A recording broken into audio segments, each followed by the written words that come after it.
আসসালামু আলাইকুম। আজকে আবহাওয়াটা অন্যরকম মনে হচ্ছে। আমি আজকে একটা বিলে আসছি এবং এখানে আসার পর দেখলাম যে আকাশটা কিছুটা খারাপ করেছে। মনে হয় যে বৃষ্টি আসতে পারে। যেহেতু এখন বর্ষাকাল, সেহেতু বৃষ্টি কয়েকদিন পর পরে আসে। আর দেখা যাচ্ছে যে সবগুলো জমির মধ্যেই পানিও অনেক এবং মনে হচ্ছে একটা নদী।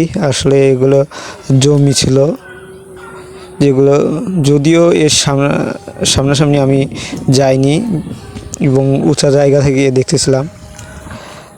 এবং বিকেলে আকাশটা এতটা সুন্দর দেখাচ্ছিল, সেজন্য এই বিলে আসা অনেক সুন্দর একটা। সবচেয়ে গ্রামের মধ্যে এই জিনিসগুলো আসলেই ভালো লাগে।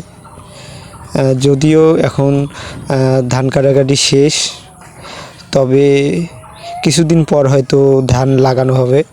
তার আগেই বর্ষাকাল চলে আসলো এবং বর্ষাকালে তো সবারই অনেক ভালো লাগে যে চারপাশে অনেক বৃষ্টি পড়ে এবং পানিতে সব জমি একদম পরিপূর্ণ হয়।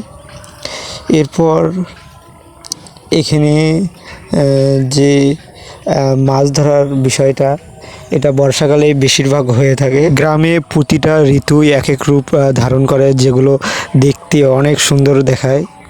যদিও বর্ষাকালে আরও সুন্দর লাগে তবে বৃষ্টি তো সবারই পছন্দ, সেই জন্য আরও বর্ষাকাল বেশি সুন্দর লাগে সবার কাছে।